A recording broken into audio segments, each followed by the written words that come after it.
licensed gun holders. President Ruto is furious that the people of Kenya have not forgotten about the Kiambaa church massacre, where children and women were tortured in the 2007 and /8 post-election violence, and is unhappy that I keep on reminding the people of Kenya of the heinous act. I want to say that although Kenyans forgive each other, they cannot forget this, and there is nothing the president can do about it. The president was also utterly livid that I exposed his grabbing of 5-acre piece of land inside Gong Forest, where he intends to put a private hotel. About my statement on post-election violence, this was a precautionary statement and not incitement. It is based on historical facts and past electoral experiences of 1992, 1997, and 2007 controversial elections, that we must have a free and fair election in 2027. It is my civic duty as a leader to remind IEBC, all agencies and institutions charged with election management, that they must deliver free, fair, verifiable, and credible election. I have heard the CS Interior and other pretenders to the throne claim that they will not allow political violence. I urge them to walk the talk. Since November 2024, political violence of great magnitude has been meted on me, my family, and my supporters. Not a single case has been prosecuted. For instance, on 28th November 2024, at a solemn funeral service in Limuru, Kiambu County, I was attacked by organized criminal gangs under police escort. On 28th December 2024, in Shamata, Nyandarua, an inspector of police flanked by criminal gangs threw tear gas canisters at me. On 23rd March 2025, at EACC St. Peter's Cathedral in Nyeri, my convoy was attacked at a church compound by a known criminal gang under police escort. On 29th March 2025 in Naivasha town, we were attacked by the police.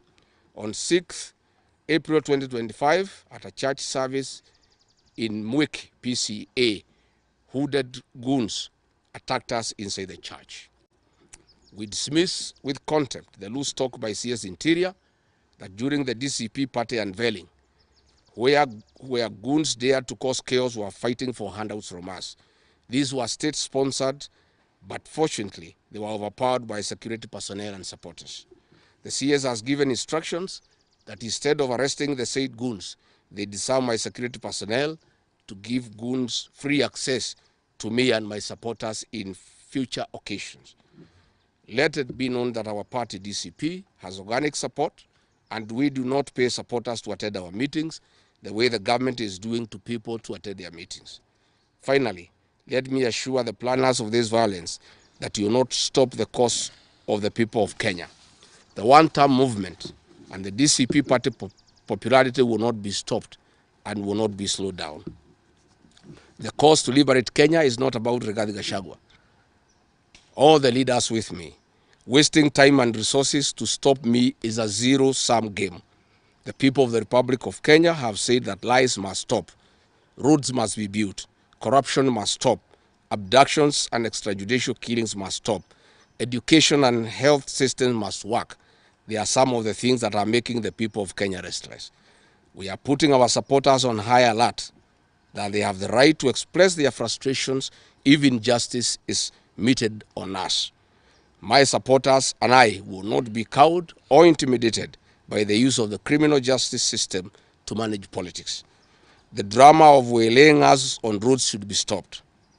If the government knows that I have committed a crime known under the laws of Kenya and identified in the penal code, they know all my homes. And I'm here. They know my Wamanyoro home. They don't need to waylay me on the road.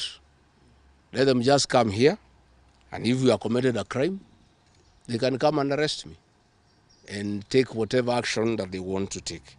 That is the end of the statement. Iko swali? Yes. Yes. Have you been summoned by maybe any investigative agency?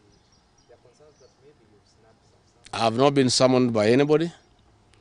and I'm waiting if there is any summon. What happened is that they wanted to plant weapons in my convoy, and they wanted to use chemicals so that they can paralyze our brain the way they did to Kenneth Matiba. And that is why we had to take an alternative route to get here. I would have wished they came here instead of wailing us on the road and using those dreaded criminals who are responsible for abductions and extrajudicial killings. And that squad works under the Director General of the National Intelligence Service.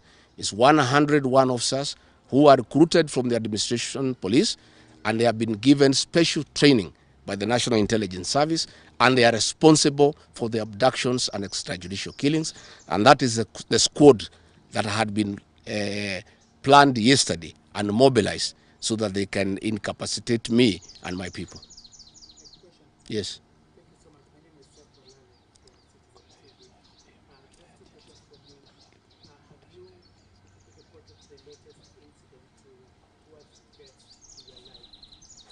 Report to who?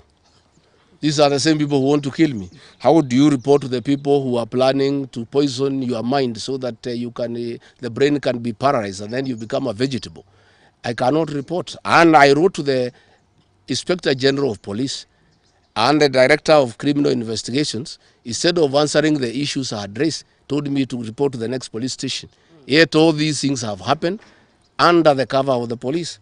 So it is useless to go and report to the police. That is why I'm talking to the people of Kenya, so that if anything happens to me, President William Ruto must be held accountable. And I want to say, when they hounded me out of office, I pleaded with my supporters to stay calm and express their displeasure by singing. That is no longer going to be the case. And my supporters have blamed me for not allowing them to stand up to intimidation and the wrong things that are being done against their leaders. Therefore, our supporters are on high alert, and they will be part of the leadership and ourselves who will be resisting impunity and intimidation by William Ruto and the government. Oh, yes. You've been on record in church in Gachagua yesterday saying you were misquoted. But in that particular show, you also had stating that should the elections be rigged in 2027, then it's going to be worse than how it was. I didn't say I was misquoted. I said the interpretation is wrong. People are not interpreting what I said correctly. Mine is a cautionary statement. And history is very important. During the finance bill of 2024, I did caution President William Ruto and the cabinet that it will bring problems because I listened to the people of Kenya. When a member of parliament from Rift Valley says that even if the votes are not enough, they will know how to manufacture them. When another leader from Rift Valley say they can rule for 24 years. These are the things that have put the people of Kenya on notice, and people are speaking. And as a responsible leader, I must caution IBC that the people of Kenya are saying, please don't try. And we are saying we must draw parallels from history. And all I was saying is that that has happened before in 2007, and it is possible it can happen now. And I was asking IBC to be patriotic enough to make sure they don't put the country into a crisis. That is all I did. I did not ask anybody to cause violence. I did not say people will fight each other. I just said, let's be careful. This has happened before, and it was bad. And from the way people are speaking, it could be worse. That is all I said. Yes, Waweru. On allegations of him, could you or any members of your security detail be armed beyond what security officers would term as normal? No, I am a licensed firearm holder. I've been licensed as a firearm holder from 1995. Officers who help me are licensed firearm holders within the provisions of the law. We don't carry any illegal weapons. In this country, civilians are allowed to have firearms. And since the government withdrew security around me, and there has been so many attacks against me, it was my responsibility to put up a team of civilian firearm holders to escort me around. And there is nothing that is illegal, and there is nothing that is wrong. Tumesikizana? Asanteni sana.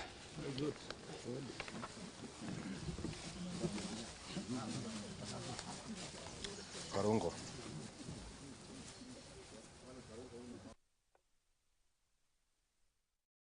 has expressed ungovernable anger that the state-sponsored goons and are being overpowered by my private security personnel who are licensed gun holders.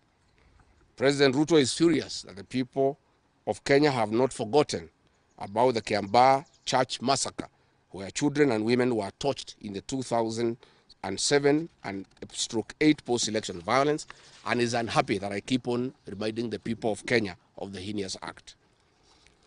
I want to say that although Kenyans forgive each other, they cannot forget this, and there is nothing the president can do about it. The president was also utterly livid that I exposed his grabbing of 5-acre piece of land inside Gong Forest, where he intends to put a private hotel. About my statement on post-election violence, this was a precautionary statement and not incitement. It is based on historical facts and past electoral experiences of 1992, 1997, and 2007 controversial elections, that we must have a free and fair election in 2027. It is my civic duty as a leader to remind the IEBC, all agencies and institutions charged with election management, that they must deliver free, fair, verifiable, and credible election. I have heard the CS Interior and other pretenders to the throne claim that they will not allow political violence. I urge them to walk the talk. Since November 2024, political violence of great magnitude has been meted on me, my family, and my supporters. Not a single case has been prosecuted. For instance, on 28th November 2024, at a solemn funeral service in Limuru, Kiambu County, I was attacked by organized criminal gangs under police escort.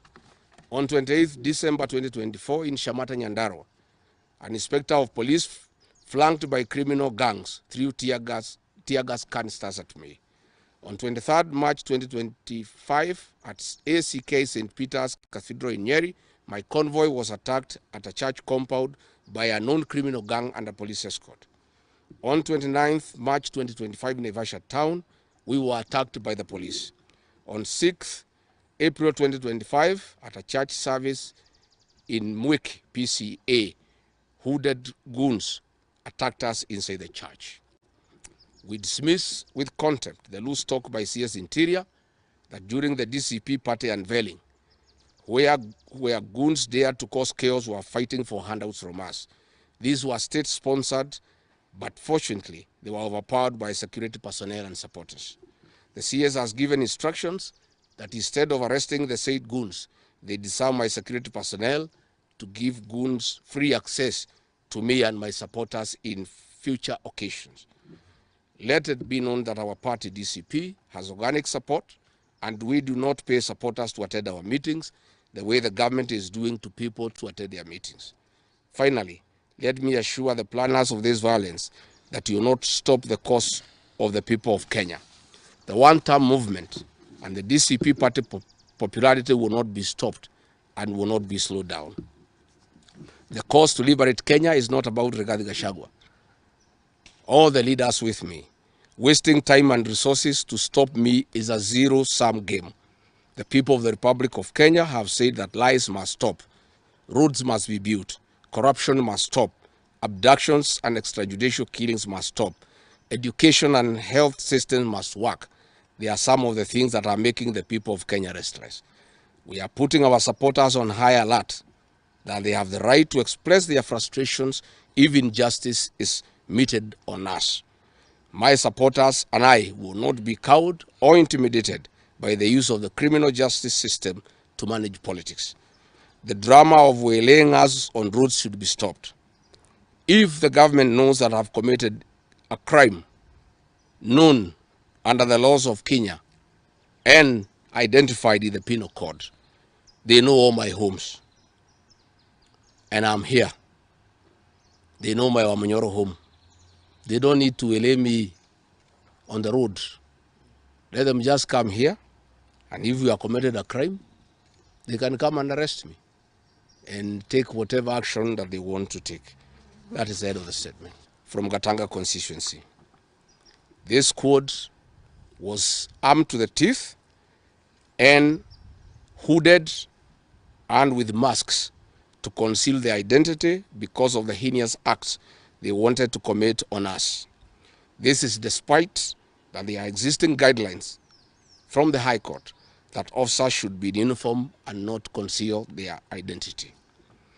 At about 2:30 p.m., we received further intelligence from the deployed patriotic officers who are not in agreement with the information that they had clear instructions to plant arms and weapons in our convoy to provide evidence to arrest us and get evidence that they could charge us with in court. After about 30 minutes, the killer squad was joined by their counterparts who are highly trained in the use of biological weapons. Their instructions were to poison me through inhaled chemicals that would paralyze my brain within 3 months. This was the intent and the purpose of the whole operation. My team and I sought alternative routes as guided by the deployed security personnel, majority of whom are our supporters and opposed to what is going on.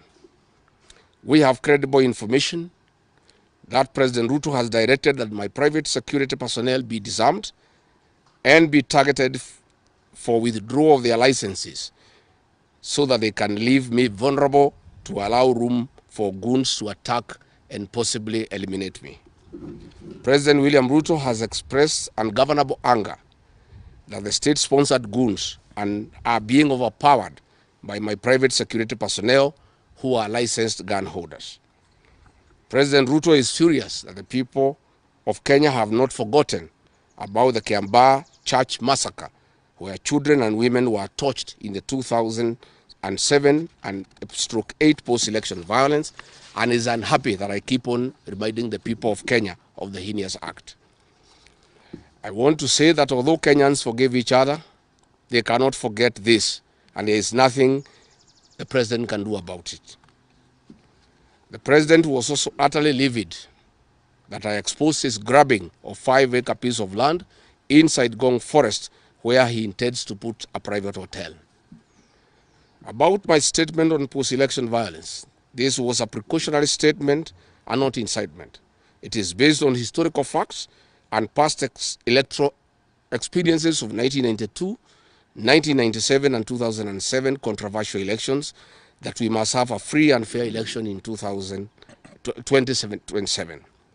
It is my civic duty as a leader to remind the IEBC, all agencies and institutions charged with election management, that they must deliver free, fair, verifiable and credible election. I have heard the CS Interior and other pretenders to the throne claim that they will not allow political violence. I urge them to walk the talk. Since November 2024, political violence of great magnitude has been meted on me, my family and my supporters. Not a single case has been prosecuted. For instance, on 28th November 2024, at a solemn funeral service in Limuru, Kiambu County, I was attacked by organized criminal gangs under police escort. On 28th December 2024 in Shamata, Nyandarua, an inspector of police flanked by criminal gangs threw tear gas canisters at me. On 23rd March 2025 at EACC St. Peter's Cathedral in Nyeri, my convoy was attacked at a church compound by a non-criminal gang under police escort. On 29th March 2025 in Naivasha town, we were attacked by the police. On 6th April 2025 at a church service in Mwik, PCA, hooded goons attacked us inside the church. We dismiss with contempt the loose talk by CS Interior that during the DCP party unveiling, where goons dared to cause chaos were fighting for handouts from us. These were state-sponsored, but fortunately, they were overpowered by security personnel and supporters.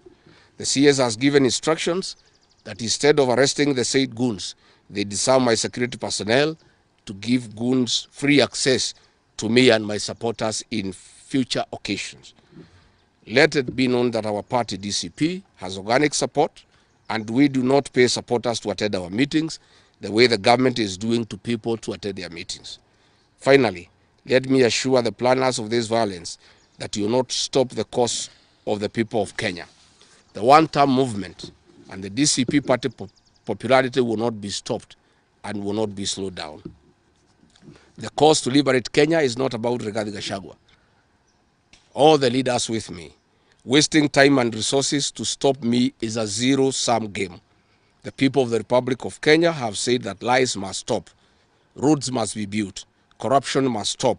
Abductions and extrajudicial killings must stop. Education and health systems must work. They are some of the things that are making the people of Kenya restless. We are putting our supporters on high alert that they have the right to express their frustrations if injustice is meted on us. My supporters and I will not be cowed or intimidated by the use of the criminal justice system to manage politics. The drama of waylaying us on roads should be stopped. If the government knows that I've committed a crime known under the laws of Kenya and identified in the penal code, they know all my homes. And I'm here. They know my Wamanyoro home.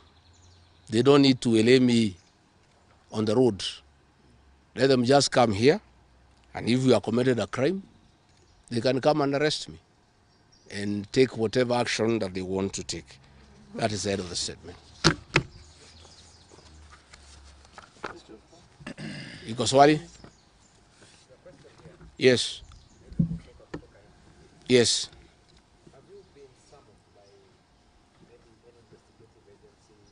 There are concerns that maybe you've snapped some. I have not been summoned by anybody, and I'm waiting if there is any summon. What happened is that they wanted to plant weapons in my convoy, and they wanted to use chemicals so that they can paralyze our brain the way they did to Kenneth Matiba. And that is why we had to take an escape, an alternative route to get here. I would have wished they came here instead of wailing us on the road and using those dreaded criminals who are responsible for abductions and extrajudicial killings. And that squad works under the Director General of the National Intelligence Service.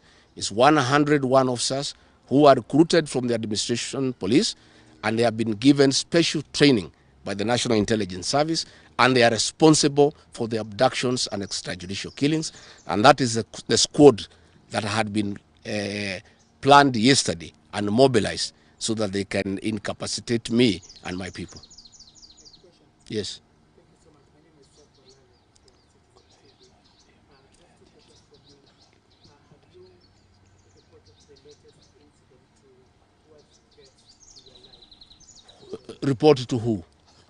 These are the same people who want to kill me. How do you report to the people who are planning to poison your mind so that the brain can be paralyzed and then you become a vegetable? I cannot report. And I wrote to the Inspector General of Police and the Director of Criminal Investigations. Instead of answering the issues I had raised, told me to report to the next police station.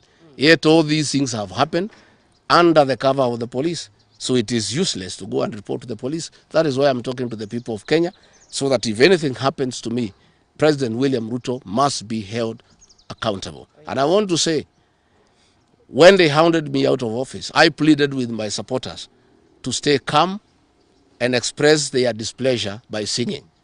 That is no longer going to be the case. And my supporters have blamed me for not allowing them to stand up to intimidation and the wrong things that are being done against their leaders. Therefore, our supporters are on high alert, and they will be part of the leadership and ourselves who will be resisting impunity and intimidation by William Ruto and the government. Oh, yes. You've been on record in church in Gachagua yesterday saying you were misquoted. But in that particular show, you also had stating that should the elections be rigged in 2027, then it's going to be worse than how it was. I didn't say I was misquoted. I said the interpretation is wrong. People are not interpreting what I said correctly. Mine is a cautionary statement. And history is very important. During the finance bill of 2024, I did caution President William Ruto and the cabinet that it will bring problems because I had listened to the people of Kenya. When a member of parliament from Rift Valley says that even if the votes are not enough, they will know how to manufacture them. When another leader from Rift Valley say they can rule for 24 years. These are the things that have put the people of Kenya on notice, and people are speaking. And as a responsible leader, I must caution IBC that the people of Kenya are saying, please don't try. And we are saying we must draw parallels from history. And all I was saying is that that has happened before in 2007, and it is possible it can happen now. And I was asking IBC to be patriotic enough to make sure they don't put the country into a crisis. That is all I did. I did not ask anybody to cause violence. I did not say people will fight each other. I just said, let's be careful. This has happened before, and it was bad. And from the way people are speaking, it could be worse. That is what I said. Yes, Waweru.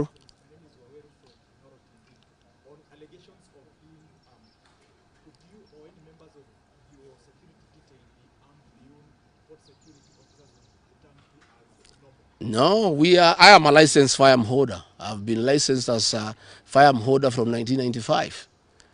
Officers who helped me are licensed firearm holders within the provisions of the law. We don't carry any illegal weapons. In this country, civilians are allowed to have firearms. And since the government withdrew security around me, and there has been so many attacks against me, it was my responsibility to put up a team of civilian firearm holders to escort me around. And there's nothing that is illegal, and there's nothing that is wrong. Tumesikizana? Asanteni sana.